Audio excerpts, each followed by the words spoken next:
Thank you Rupesh sir. ಈ ಒಂದು press ಮೀಟ್ಗೆ ನನ್ನ ಆಗಮಿಸೋದಕ್ಕೆ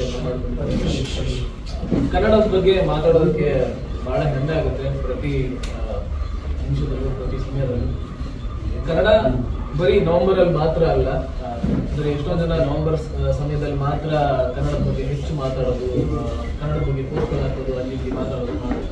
ಇದು ಬಹಳ ಒಂದು ಒಳ್ಳೆ ಮೂವ್ ನಿಮ್ಮ ಕಡೆಯಿಂದ.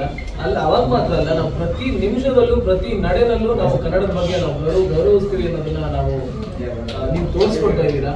ನಿಮ್ಮ ವರ್ಷದಿಂದ ಇದು 3ನೇ ವರ್ಷ ಅಂತ. ಅಂಡ್ ನಮ್ಮ ಜಾಗಗಳಲ್ಲಿ ಮಾತ್ರ ಅಲ್ಲ, ಬೇರೆ ಕಡೆ ಅಂದ್ರೆ ಹೆಚ್ಚು ವೆಸ್ಟರ್ನ್ ಕಲ್ಚರ್ ಇರುವಂತಹ ಜಾಗ ಅಂದ್ರೆ ಸಂಸ್ಕೃತಿ ನಮ್ಮ ಕರ್ನಾಟಕದಲ್ಲೇ, ಬೆಂಗಳೂರಿನಲ್ಲೇ ಬೇರೆ ಏರಿಯಾದಲ್ಲಿ ಕನ್ನಡದವ್ರು ಇಲ್ಲದೇ ಇರೋ ಒಂದು ಜಾಗದಲ್ಲಿ ಒಂದು ಮಾಡುವಂತ ಒಂದು ನಿಲುವು ಬಹಳ ಅದ್ಭುತವಾದದ್ದು. ಅಂಡ್ ನನಗೆ ಸ್ವಂತವಾಗಿ ನನಗೆ ಅನುಭವ ಆಗಿದೆ.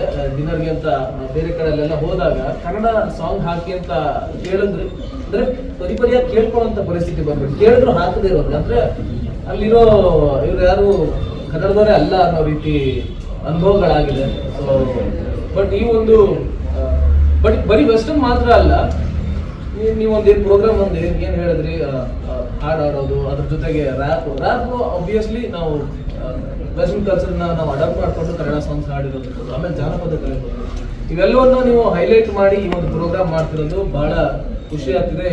ಇದು ಈ ಒಂದು ಪ್ರೆಸ್ ಮೀಟ್ಗೆ ನಾನು ಭಾಗಿಯಾಗಿರೋದು, ಕನ್ನಡದ ಬಗ್ಗೆ ನಾನು ಮಾತಾಡೋದಕ್ಕೆ ಇಲ್ಲಿ ಬಂದು ಕೂತಿರೋದು ತುಂಬ ಖುಷಿ ಅನಿಸ್ತಾ ಇದೆ. Thank you.